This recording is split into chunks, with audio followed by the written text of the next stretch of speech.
Hi అండి, నేను మీ Vahini. Welcome to our channel Vahini CSL. ఈ ఛానల్లో ప్రతిరోజు కూడా కరెంట్ అఫైర్ పై ఫ్రీగా క్లాస్ ఉంటే ఇంకా ఎవరైనా ఛానల్ని సబ్స్క్రైబ్ చేసుకోకపోతే వెంటనే సబ్స్క్రైబ్ చేసుకోండి. అలాగే దీనికి సంబంధించిన పీడిఎఫ్ కోసం వాట్సాప్ గ్రూప్ అనేది క్రియేట్ చేయడం జరిగింది. ఇప్పటి వరకు నవంబర్, డిసెంబర్, జనవరి, ఫిబ్రవరి, మార్చ్, ఏప్రిల్, మే కోసం పీడిఎఫ్లు అనేవి అవైలబుల్గా ఉన్నాయి. వాట్సాప్ గ్రూప్లో అవి ఇవ్వడం కూడా జరుగుతుంది. ఓకేనా? ఎవరికైనా పీడిఎఫ్ కావాలి అని అనుకుంటే 9494163477 అనే నెంబర్కి నెలకి కేవలం 20 రూపాయలు మాత్రమే పే చేస్తే మీకు పీడిఎఫ్ అనేది అందిస్తారు. మీకోసం అయితే వాట్సాప్ గ్రూప్లో జాయిన్ చేస్తారు. ఓకేనా? సో ఈరోజు ఈ వీడియో ఎందుకు చేసుకుంటున్నామంటే, మార్చ్ అనేది ఆల్రెడీ నేను మార్చ్లోనే కరెంట్ అఫైర్ పీడిఎఫ్ అనేది రెడీ చేసి మీకు పీడిఎఫ్ అయితే ఎవరెవరైతే తీసుకున్నారో అందరికి ఇవ్వడం జరిగింది. కానీ క్లాస్ అయితే చేయలేదు కాబట్టి ఒకసారి పీడిఎఫ్ తీసుకున్న వాళ్ళకి కూడా కాస్త రివిజన్ లాగా ఉంటుంది. తీసుకోలేని వాళ్ళ కోసం ఈ క్లాస్ అయితే చేస్తున్నానంట. మార్చ్ మొత్తం టోటల్గా 25+ పేజెస్ ఉంటాయి. సో అవంతా కూడా మనము ఈ వీడియోలో తెలుసుకుందాం. వీడియోని చివరి వరకు చూడండి, నచ్చితే లైక్ చేయండి. ఓకే, ఫస్ట్ మార్చికి సంబంధించి డేస్ చూద్దాం. మార్చ్ 1 జీరో డిస్క్రిమినేషన్ డే అండి, అంటే వివక్షరహిత దినోత్సవం అంటారు. అలాగే ఇదే రోజున ప్రపంచ పౌర రక్షణ దినోత్సవం కూడా జరుపుతారు. సమాజంలో వివక్షతని అంతం చేయడానికి మరియు సమానత్వాన్ని ప్రోత్సహించడానికి ఉద్దేశించి ప్రతి ఏటా మార్చి 1న ఐక్యరాజ్య సమితి జరుపుతుంది అన్నమాట. ఈ జీరో డిస్క్రిమినేషన్ డేకి 2026 ఇయర్స్ గాను థీమ్ ఏంటి అంటే పీపుల్ ఫస్ట్, ప్రజలే ప్రథమం అనే థీమ్తో నిర్వహించారు. ప్రపంచ పౌర రక్షణ దినోత్సవం అని చెప్పుకున్నాం కదా, అది ఎందుకు అంటే విపత్తుల నుండి ప్రజలను రక్షించడం మరియు పౌర రక్షణపై అవగాహన కోసం అయితే ఈ మార్చి 1నే ప్రపంచ పౌరరక్షణ దినోత్సవంగా కూడా జరుపుతారన్నమాట. మరి ప్రపంచ పౌరరక్షణ దినోత్సవం మార్చ్ 1 2026 థీమ్ ఏంటి అంటే స్థితిస్థాపక మరియు సుస్థిర భవిష్యత్తు కోసం పర్యావరణ ప్రమాదాలను నిర్వహించడం. ఈ దినోత్సవాన్ని అంతర్జాతీయ పౌర రక్షణ సంస్థ 1990లో ప్రకటించింది. ఇప్పుడు మార్చి 3ని ప్రపంచ వన్యప్రాణి సంరక్షణ దినోత్సవంగా జరుపుతాము. ఈ 2026 థీమ్ ఏంటి అంటే medicinal and aromatic plants conserving health, heritage and livelihood. అలాగే మార్చి 3 ప్రపంచ వినికిడి దినోత్సవం కూడా. మార్చి 4 జాతీయ భద్రతా దినోత్సవం. 1966 మార్చి 4న భారతదేశ జాతీయ భద్రతా మండలి స్థాపించబడిన రోజు సందర్భంగా ఈ రోజుని జాతీయ భద్రతా దినోత్సవంగా జరుపుతారు. నెక్స్ట్ మార్చి 8 అంతర్జాతీయ మహిళా దినోత్సవం. ఈ 2026 థీమ్ ఏంటి అంటే give to gain. March 10 CISF rising దినోత్సవం. 1969లో సెంట్రల్ ఇండస్ట్రియల్ సెక్యూరిటీ ఫోర్స్ స్థాపనను పురస్కరించుకొని మార్చి 10న ఎవ్రీ ఇయర్ కూడా CISF రైజింగ్ డేని జరుపుతారన్నమాట. మార్చి 14న ఫ్రైడే అంటారు. మనకి మార్చి 3వ నెల మార్చి కదా, 3/14. సో ఇది మనకి 3/14ని సూచిస్తుంది. పై వాల్యూ కూడా 3.14 కదా, అందుకని చెప్పి మార్చ్ 14ని ఫ్రైడేగా జరుపుతారు. యునెస్కో 2019 నవంబర్లో ఈ దినోత్సవాన్ని అధికారికంగా ప్రకటించింది. అంతర్జాతీయ గణిత దినోత్సవంగా కూడా మార్చి 14ని జరుపుతారు. థీమ్ ఏంటి 2026 అంటే మ్యాథమెటిక్స్ అండ్ హోప్. మార్చి 15 ప్రపంచ వినియోగదారుల దినోత్సవం. ప్రపంచ వినియోగదారుల హక్కుల దినోత్సవం మార్చి 15గా జరుపుతారు. మరి ఈ 2026 థీమ్ ఏంటి అంటే సేఫ్ ప్రొడక్ట్స్, కాన్ఫిడెంట్ కన్స్యూమర్స్. మార్చి 16 జాతీయ టీకా దినోత్సవం. మార్చి 20 పిచ్చుకల దినోత్సవం. మార్చి 21 ప్రపంచ అటవీ దినోత్సవం, ఫారెస్ట్ అండ్ ఎకనామిక్స్ కోసం. అలాగే మార్చి 22 ప్రపంచ జల దినోత్సవం. అలాగే 23 ప్రపంచ వాతావరణ దినోత్సవం. 24 ప్రపంచ క్షయవ్యాధి దినోత్సవం. 27 ప్రపంచ నాటక దినోత్సవం. మరి ప్రపంచ వాతావరణ దినోత్సవం మార్చి 23 యొక్క థీమ్ ఏంటి 2026 కంటే అబ్జర్వింగ్ టుడే, ప్రొటెక్టింగ్ టుమారో. మనకి మార్చ్ డేస్ అవి ఎందుకు జరుపుకుంటాం, వాటి థీమ్స్ ఏంటనేది వివరంగా తెలుసుకున్నాం. ఇప్పుడు మార్చ్ నెలలో మొత్తం జరిగిన కరెంట్ అఫైర్ని క్లియర్గా తెలుసుకుందాం.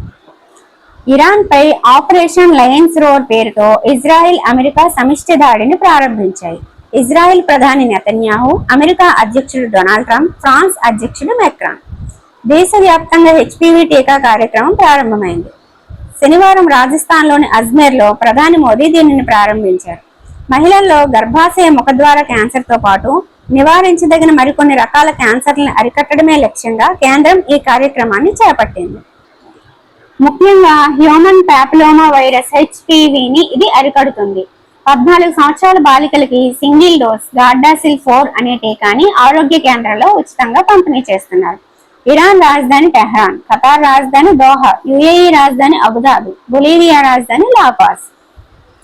2025 డిసెంబర్ 3న అంతర్జాతీయ దివ్యాంగుల దినోత్సవ కార్యక్రమంలో పాల్గొన్న సీఎం చంద్రబాబు గారు వారికి ఇంద్రధనస్సు పేరిట 6 పథకాలను ప్రకటించారు. అందులో ఫ్రీ బస్ కూడా ఒకటి. స్త్రీ శక్తి బస్సుల్లో ఫ్రీ, మిగతా వారిలో అయితే 50% రాయితీ ఇస్తారనమాట దివ్యాంగులకి. కాకినాడ జిల్లా వేట్లపాలెంలోని బాణసంచా కర్మాగారంలో జరిగిన దుర్ఘటనపై రాష్ట్రపతి ద్రౌపది ముర్ము, ఉపరాష్ట్రపతి సిపి రాధాకృష్ణ, ప్రధాని Modi, CM, DCM, governor Abdul Nazeer, PG CM Revanth Reddy అందరూ కూడా దిగ్భ్రాంతి వ్యక్తం చేశారు. గుజరాత్ లోని సనంద్ లో మైక్రాన్ టెక్నాలజీకి చెందిన సెమీ కండక్టర్ ప్లాంట్ ని ప్రధాని మోదీ ప్రారంభించారు. రాష్ట్ర ప్రభుత్వ ప్రధాన కార్యదర్శిగా CS సాయి ప్రసాద్ బాధ్యతల్ని స్వీకరించారు. జలవనరులు, రెవెన్యూ శాఖ ప్రత్యేక కార్యదర్శుల పోస్టుల్లోనూ కొనసాగిస్తూ ప్రభుత్వం ఉత్తర్వులు జారీ చేసింది. భవ్య పథకం. భవ్య అంటే భారత ఔద్యోగిక వికాస్ యోజన. భారతదేశంలో పారిశ్రామిక రంగాన్ని బలోపేతం చేయడానికి కేంద్ర ప్రభుత్వం చేపట్టిన ఒక ప్రతిష్టాత్మక కార్యక్రమమే భవ్య. దేశవ్యాప్తంగా 100 అత్యాధునిక పారిశ్రామిక పార్కులకు అభివృద్ధి చేయడమే ముఖ్య ఉద్దేశం. ఈ పథకం ప్రకారం ప్రత్యక్షంగా సుమారు 15 లక్షల ఉద్యోగాలు సృష్టించాలని ప్రభుత్వ లక్ష్యం. ఈ పథకం కోసం ప్రభుత్వం 33,660 కోట్లు కేటాయించింది. ఇది 2026-27 నుండి 2030-31 వరకు 6 ఏళ్ల పాటు కొనసాగనుంది అన్నమాట. దీనికి మార్చి 2026లో కేంద్ర మంత్రివర్గం ఆమోదం తెలిపింది. 11వ రైజీనా డైలాగ్ 2026 అనేది న్యూఢిల్లీలో జరిగింది. మార్చి 5 నుంచి 7వ తేదీ వరకు జరిగింది. భారత విదేశాంగ మంత్రిత్వ శాఖ and observer research foundation ORF సంయుక్తంగా నిర్వహించింది. ఈ సదస్సును నరేంద్ర మోదీ ప్రారంభించారు. ఫిన్లాండ్ అధ్యక్షుడు అలెగ్జాండర్ స్టబ్ ముఖ్య అతిథిగా పాల్గొన్నారు. ఈ 11వ రైజీనా డైలాగ్ యొక్క థీమ్ ఏంటి అంటే సంస్కార దృఢీకరణ, సర్దుబాటు, పురోగతి. ఆస్కార్ అవార్డులు 2026 మార్చి 16న లాస్ ఏంజల్స్ లోని డాల్బీ థియేటర్ లో జరిగింది. వ్యాఖ్యాతగా కానన్ ఓబ్రియన్ ఉన్నారు. మొత్తం 24 విభాగాల్లో అవార్డులను ప్రదానం చేశారు. ప్రతిసారి 23 ఇస్తారు. ఈసారి బెస్ట్ కాస్టింగ్ అనే దాన్ని ప్రవేశపెట్టారు.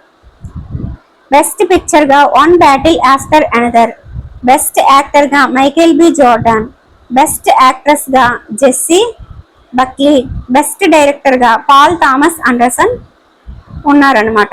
సో పాల్ థామస్ అండర్సన్ అనే అతనే వన్ బ్యాటిల్ ఆఫ్టర్ అనదర్ యొక్క డైరెక్టర్ అనమాట.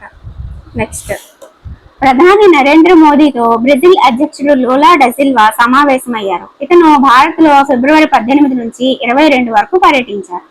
అంతర్జాతీయ యుద్ధ నౌకల సమీక్ష, ఇంటర్నేషనల్ ఫ్లీట్ రివ్యూ మరియు మిలన్ విన్యాసాలని భారత నౌకాదళం ఏపీలోని వైజాగ్ సముద్ర తీరంలో నిర్వహించింది.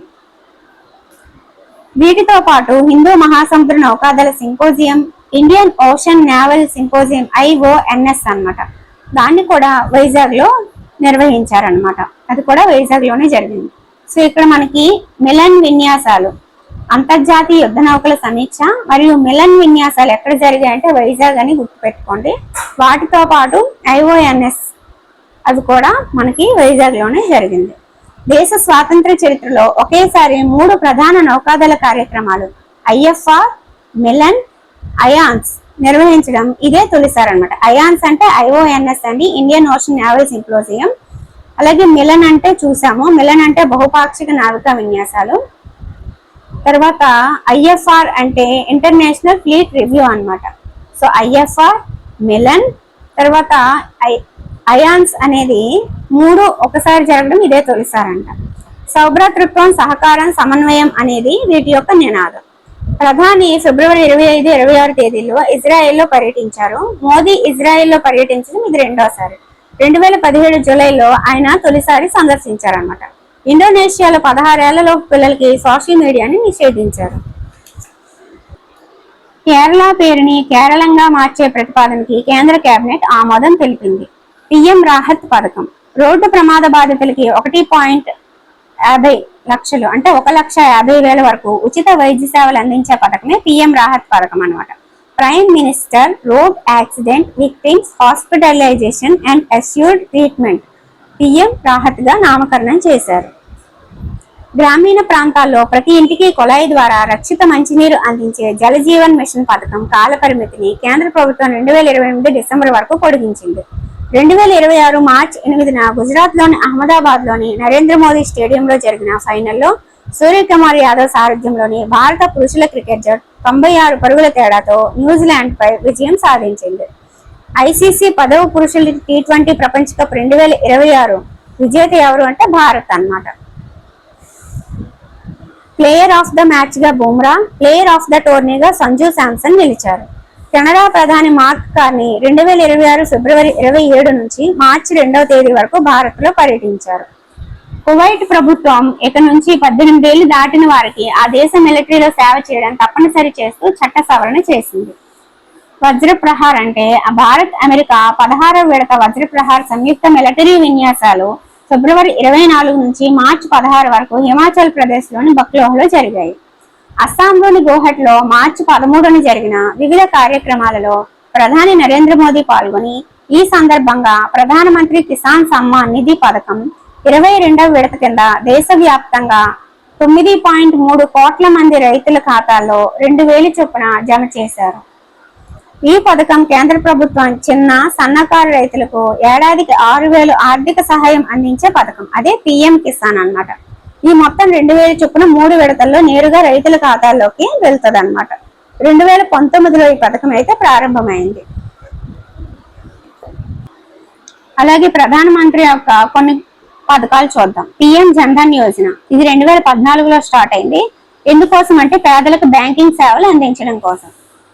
పిఎం విశ్వకర్మ పథకం 2023లో స్టార్ట్ అయింది. చేతి వృత్తుల వారు కళాకారులకి ఆర్థిక సాయం శిక్షణ అందించే పథకం అన్నమాట. అటల్ పెన్షన్ యోజన అనేది 2015లో స్టార్ట్ అయింది. అసంఘటిత రంగ కార్మికుల కోసం పెన్షన్ సౌకర్యమే అటల్ పెన్షన్ యోజన. పిఎం ముద్రా యోజన 2015లో స్టార్ట్ అయింది. చిన్న వ్యాపారుల కోసం పూచీకత్తు లేని రుణాలను అందించడమే పిఎం ముద్రా యోజన. ఆయుష్మాన్ భారత్ 2018లో స్టార్ట్ అయింది. పేద కుటుంబాలకి ఏటా 5 లక్షల వరకు ఉచిత వైద్య బీమా అందిస్తారు. పిఎం ఆవాస్ యోజన 2015లో స్టార్ట్ అయింది. పేదలకు పక్కా ఇళ్లను నిర్మించి ఇచ్చే పథకం. పిఎం ఉజ్వల్ యోజన 2016లో స్టార్ట్ అయింది. పేద మహిళలకి ఉచిత గ్యాస్ కనెక్షన్లు అందించడం. స్వచ్ఛ భారత్ మిషన్ 2014లో స్టార్ట్ అయింది. దేశవ్యాప్తంగా పారిశుద్ధ్యం మరియు మరుగుదొడ్ల నిర్మాణం కోసం చేపట్టిన కార్యక్రమమే స్వచ్ఛ భారత్ అన్నమాట. పిఎం విద్యాలక్ష్మి పథకం 2024లో స్టార్ట్ అయింది. విద్యార్థులకి ఉన్నత చదువుల కోసం విద్యా రుణాలని సులభంగా అందించడమే పిఎం విద్యాలక్ష్మి పథకం. పిఎం కేర్ ఫర్ చిల్డ్రన్ ఇది మే 29, 2021లో స్టార్ట్ అయింది. కోవిడ్ కారణంగా తల్లిదండ్రులను కోల్పోయిన పిల్లల్ని ఆదుకునే పథకమే PM care for children. Make in India 2014లో స్టార్ట్ అయింది. దేశీయంగా తయారీ రంగాన్ని ప్రోత్సహించడమే దీని ఉద్దేశం. పిఎం మాతృవందన యోజన పథకం 2017 నుంచి స్టార్ట్ అయిందండి. అయితే 2022 నుంచి ఏంటంటే ఫస్ట్ కాన్పుకి 5,000, రెండవ సంతానం ఆడపిల్ల అయితే 6,000 ఇస్తున్నారు అనమాట. పిఎం రాహత్ పథకం 2026లో స్టార్ట్ అయింది. రోడ్డు ప్రమాద బాధితులకి 1,50,000 నగదు రహిత చికిత్స. ఇందాక చెప్పుకున్నాం కదా, అదే ఇది.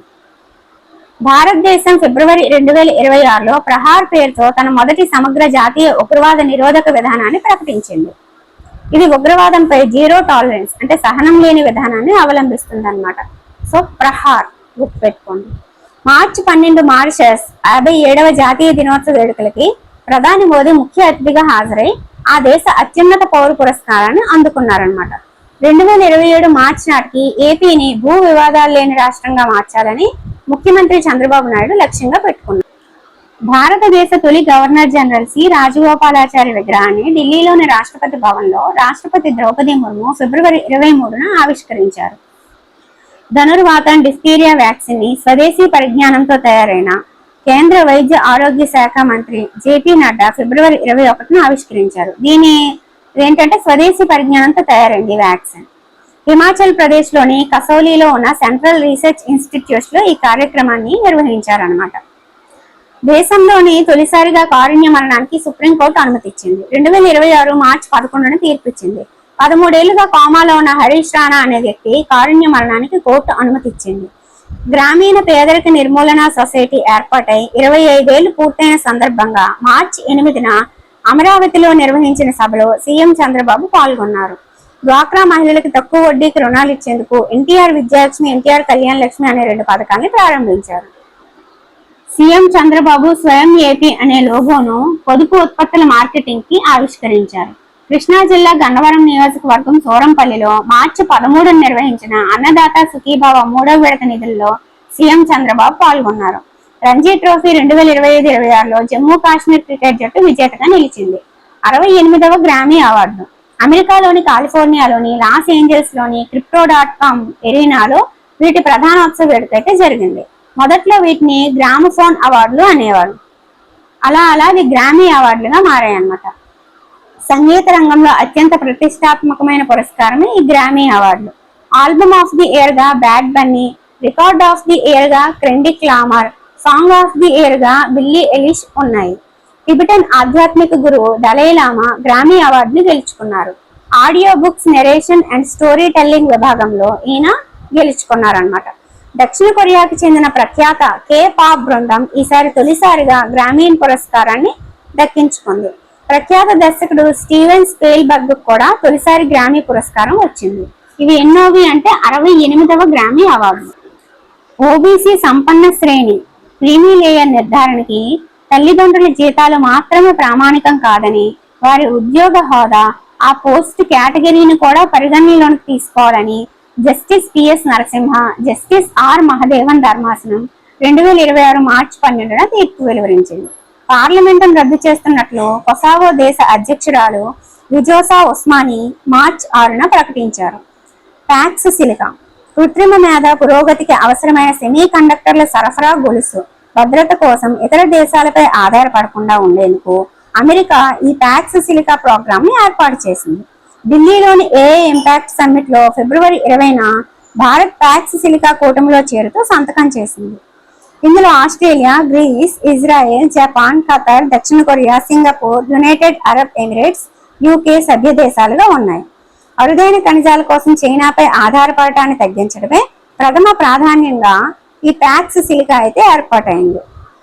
నేపాల్లో మార్చి 5న నిర్వహించిన నేపాల్ పార్లమెంట్ ఎన్నికల్లో బాలేంద్ర షాకు చెందిన రాష్ట్రీయ స్వతంత్ర పార్టీ మొత్తం 182 స్థానాలు గెలుచుకుంది. బాలేంద్ర షా నేపాల్ నూతన ప్రధానిగా ఎన్నికయ్యారు. జపాన్ ప్రధానిగా సానే తకాయిచి రెండోసారి బాధ్యతలను చేపట్టారు.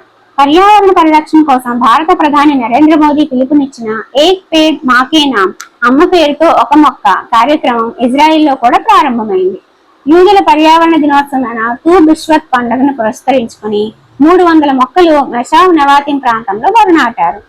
2025 ఏప్రిల్ 23న సింధు జలాల ఒప్పందాన్ని నిలిపివేస్తూ భారత్ నిర్ణయం తీసుకుంది. ఎందుకంటే పహల్గామ్ దాడి వలన, అంటే భారత్ నుంచి పాకిస్తాన్ కు ప్రవహించే నదీ నీటిని భారత్ ఆపియొచ్చు అన్నమాట. అలాగే ఇక్కడ నిర్మాణాలని పాకిస్తాన్ కు అనుమతి కూడా అవసరం లేదు. రావి నదిపై షాపూర్ కండి బ్యారేజ్ ని నిర్మిస్తుంది. దీని నిర్మాణం ముగింపుకొచ్చింది. మార్చి 31 నుంచి అందుబాటులోకి కూడా రావచ్చు. దీని ద్వారా భారత్ రావి నదిపై నీటిని నిల్వ చేసుకోవచ్చు. చీనాబ్ నదిపై భారత్ భారీ జల విద్యుత్ ప్రాజెక్టు నిర్మించబోతున్నట్టు అది సావల్కోట జల విద్యుత్ ప్రాజెక్ట్ అన్నమాట.